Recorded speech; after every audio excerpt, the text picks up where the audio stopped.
رزق حلال د خپل ځان د پاره ګټل دا ذمہواری ده او دا ډیوټي الله رب العالمین زما واستاله لګولې ده. د دې وجنا په خپل کاروبار باندې، په خپل تجارت باندې، په خپل مزدوري باندې نظر اچوا چې آیا زما دغه کاروبار او تجارت او مزدوري او نوکری کم تنخواه او معاوضه ماته ملاویږي، آیا دا زما د پاره حلال ده او دا زما د پاره حرام ده؟ ما کور ته حلال رزق راوړل دي که ما حرام رزق راوړل دي؟ اسنه چې د خپل بچی پرورش دا په حرام باندې وکي، بیا به د خیر توقع لري، دا بچی به بیا د خیر ثمره تعالی نه درکې، تعالی به خپل نتیجه نه درکې. د دې وجه نرونو د دې خپل ګټه وټه او د خپل رزق ډېر خیال ساتل. حکیم ابن حزام رضی الله عنه نبی کریم علیه السلام نه تپوس کړو چې د الله پیغمبره زه تجارت کوما او کله داسې وشي چې یو ضرورتمند زمانہ سودا واخلي خو هغه سودا زما سره نه، زه دا هغه سره خپل ډیلینګ وکم، پاغه باندې هغه سودا ورخرڅ کم او بیا بازار ته لاړم، هغه سیز په بازار کې والما او هغه اغستونکو ته حواله کم. حضور علیہ الصلوۃ والسلام مبارک تو فرمایل اے حکیم ابن حزام رضی الله تعالی عنہ په دې طریقه باندې اغستل خرڅول مکوا، ځکه حضور علیہ الصلوۃ والسلام مبارک فرمای چې کم سستا په قبضه کې نه لري هغه به نه خرڅه، اب نه خرڅه، کستا په قبضه کې راشي داغینه بعد به بیا ته خرڅه، داغینه وړاندې خرڅول ناجایز دي. نو تاسو په خپل سوچو کې چې یو خو زمونږ دا عام اغستل خرڅول او کاروبار او دکانداری دا او یو آنلاین کاروبارونه دي، نو په دې آنلاین کاروبارونو کې اکثر دقه چلی، خپل اشتهار بندا هغه ورکی په ګروپونو کې شیر شي، داغه نه ډیماند راشي چې دا سیز ماته پکار دی، داغه سره ریټ مقرر شي، داغه نه اصولی وشي، یا که اصولی ونشي نو معاملې سر ته ورسي چې دومره پیسې دي او چې کله ډیلیوري وشي بیا به ته پیسې ماته را حواله کې، بیا بازار ته لاړ شي او د دکاندار نه هغه سیز واخلي پیکی کی او په هغه پته باندې اولیږي، حالانکه حضور علیه الصلاۃ والسلام مبارک د دې نه منع کړی دا.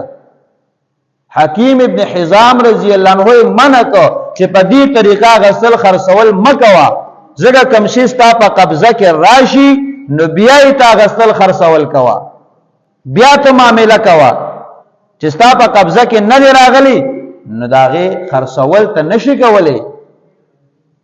نو دغه معاملې سره ماوته چې ګټه وټه کو او ماوته رزق او کم ګټه میلاو شي، نو چې د الله پیغمبر وې دا سه مکوا، نو خو پته لګي دغه ګټه او دغه غسل خرڅول جایز نه دي، نو په ناجایز چې کومه ګټه وشي نو هغه حلال ایسو. نو په دې خپل کاروبارونو باندې نظر اچول چې زما دا کاروبار روا دی او که ناروا دی. امام احمد ابن حنبل رحمه الله انتهایی د فقر او د تنگسیا زندگی به تیرولا. امام احمد ابن حنبل رحم الله کرا یو پیره پاکوا او 3 ورځې په کور کې پخلې نو شوي، ټول د لوګي په حالت کې و یو نوجوان رااله او 1000 دینار دای وروړو، امام احمد ابن حنبل رحمه الله ته حواله کړو، وې دا ستاسو شو. امام احمد ابن حنبل رحمه الله ته فرمای وې دا 1000 دینار تا ته د کوم ځای نه ملاو شوی، دا خو ډېر لوی مالیت دی. هغه نوجوان ورته وای حضرت داماد په میراث کې ملاو شوی دی. امام احمد ابن حنبل رحم الله ته فرمای چې تا رچا نه میراث وړلې دی، نو استاد دغه آبا او اجداد ته دا مال پس کې ملاو شوی، دا غیم راته لږ وضاحت وکا. د امام احمد ابن حنبل رحم الله په دې سوال باندې هغه نوجوان چپ شو، وضاحت اونک.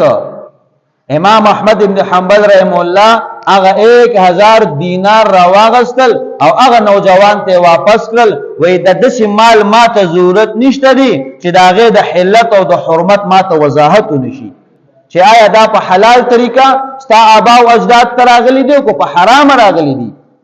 لکه مثال په تور پلار او نیکو پردی جیداد نیولې دي او دا په بچو باندې تقسیم شو، نو بچو ته چانه میلاو شو؟ د پلار او د نیکه نه میلاو شو، او پلار او نیکه ته کم ځای نه میلاو شو؟ پردیو کنه. نو دا بچی چې دا کم تقسیمې نو پردیو خان خیراتی کی پردی مال په خپل منځ کې تقسیمې، دا خو استاد آبا او اجداد نو تا څنګه شو؟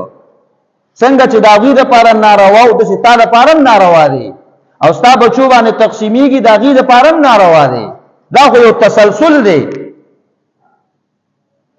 خدا احتیاط مونږ کښتا دا تپوس چا کړل زما دا جیداد زما دا ګټه وټه او مالیت د کوم ځای نه را روان دي؟ بس دا خو زما د پلارونو. نو ستا د پلار د کوم ځای نه راغلو؟ دا تفتیش ته دی نه. ولې تفتیش چې کوو هسې نه چې مخکې پکې کوټ روزي، هسې نه چې پردي حق پکې روزي او بیا هغه به زه واپس کوم، نو دا خو ګران کار دی. نو دنیا کې خو تا واپس نه کو، خو په آخرت کې به بیا څه کې؟ دا خو تا ته معاف نه دی. د بندګانو حق الله پاک وی زنه معاف کو. الله وی چې د بنده حق ته راوللې دي ته پوه شو، دغه بنده پوه شه، دا زه نشم معاف کولی، دا خو پردی حق دی. نو امام احمد ابن حنبل رحمه الله وته فرمای چې ستا د آبا او اجداد ته د کوم ځای نه میلاو شوي دا غي وضاحت راته وکا. کله هغه وضاحت نه نو ماته داسې مال نه لري پکار. امام احمد ابن حنبل رحم الله تکور ولوي چې بچی د 3 ورځې نه وګی دي دغه پیسې ته راواله.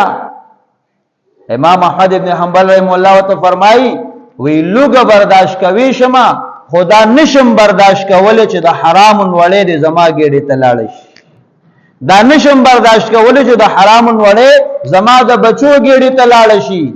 لوګه به برداشت کم، تکلیف به برداشت کم. ولې؟ وې د حرام پنوړې د انسان پزله باندې تورواله راځي او د عبادت لذت او مزه ختميږي چې په ګېډه کې حرام وړې پریوزي.